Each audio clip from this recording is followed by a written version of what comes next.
Good morning. You're Deanna Paul. Yes, ma'am. And Ms. Paul, this is your initial appearance in cause number 25, DCCR 1792. You're charged with the third-degree felony offense of stalking, and that's from October 3rd of 2020. Stand up. What's the matter? Nothing. My allergies. Diana Paul is standing in court for a degree felony stalking charge, a serious accusation that can carry years in prison if proven. But this hearing isn't the trial. This is an initial appearance where the judge decides things like bond conditions and whether the defendant can walk out of court or straight into jail. And within minutes, something unexpected happens, a drug test request. Okay. I test you this morning. You gonna have anything in your system? No, ma'am, but I just sneezed back there. Okay, let's double check it. Have a seat in the jury box, please.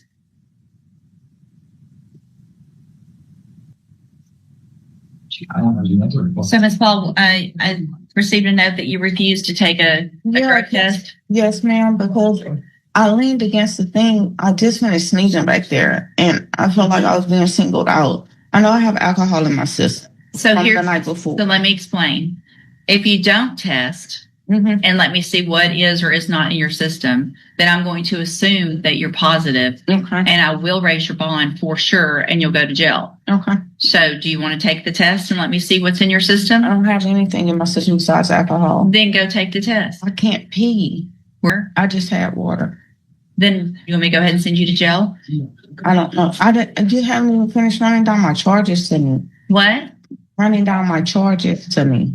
What do you mean? What I was here for, or if I'm going to get a lawyer, and all that. First things first is I'm ordering you to take a drug test. If you refuse the drug test, then you're refusing a court order, and I'll raise your bond and you'll go to jail. Then you'll have an attorney come visit you in jail, and they'll go over all of the charges. If you want to take So your I can time, bond out. yeah, your bond's going to be raised though. But could I bond out today? That's what I'm asking, because You don't know what I'm going to set your bond at I'm yet. trying to go to work. Well, then you should probably take the drug test. Let's try. Because the more you refuse to do it, the more concern I have, and probably the higher your bond's going to be. I'm just worried about getting back to my kids and going back to work because Then take the drug test. So either there's something in your system other than I have alcohol. something in my system. I Right. said that. You said you have alcohol. Yes, ma'am. I'm not worried about that right now. Maybe some weed. Take the test. Let me see what's in your It's system. weed. Okay. I want to see what's in it. Take the test. And then we'll decide. Just because you test positive does not necessarily mean that I'm going to raise your bond, but we're going to have some discussions depending on what's in your system. So if you want any opportunity today to walk out that door instead of that door, go take the test. Otherwise, I'm raising your bond right now.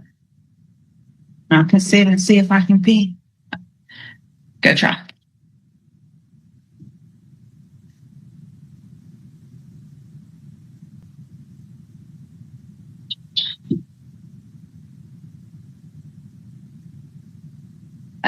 Justin Wallace with Mr. Lewis. Okay, so you've refused again. I didn't refuse. I told them that I couldn't go. I didn't refuse for the sec. There's no way that after a couple hours you can't go a little bit. So I'm going to find Ms. Paul based on your, number one. And there it is, a major turning point. She just admitted marijuana use in open court. Even in places where marijuana laws are changing, what matters is local law and bond conditions. If it's illegal in that jurisdiction, that admission can instantly signal a bond violation. Watch the judge's response carefully. Judges take violations personally.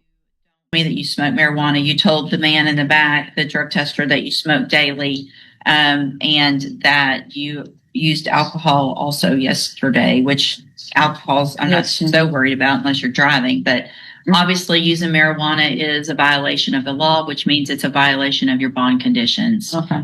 And so let me see something real quick. Your current bond that you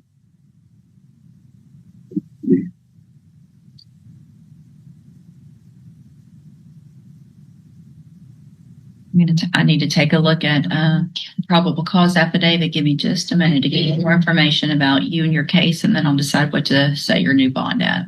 Miss West,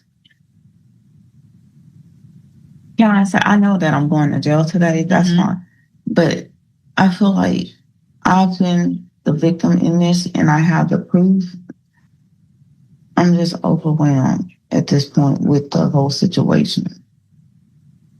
Well, because the girl is still harassing me. Have you called the cops?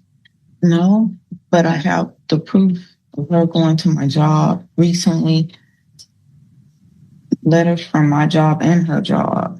All right, just hold on. You're going to need to tell all that to a lawyer. That's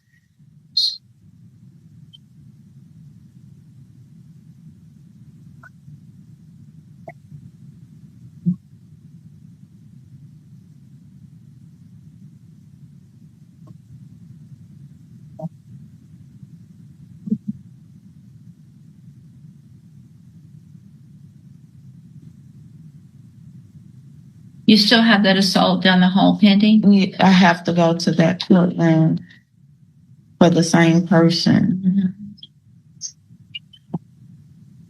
All right. So based on the limited information that I have,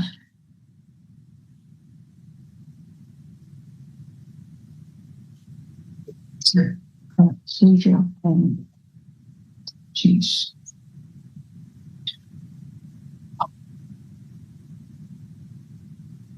I'm going to again find that you violated the conditions of your bond, and in cause number 25 DCCR 1752 raised that bond to $35,000.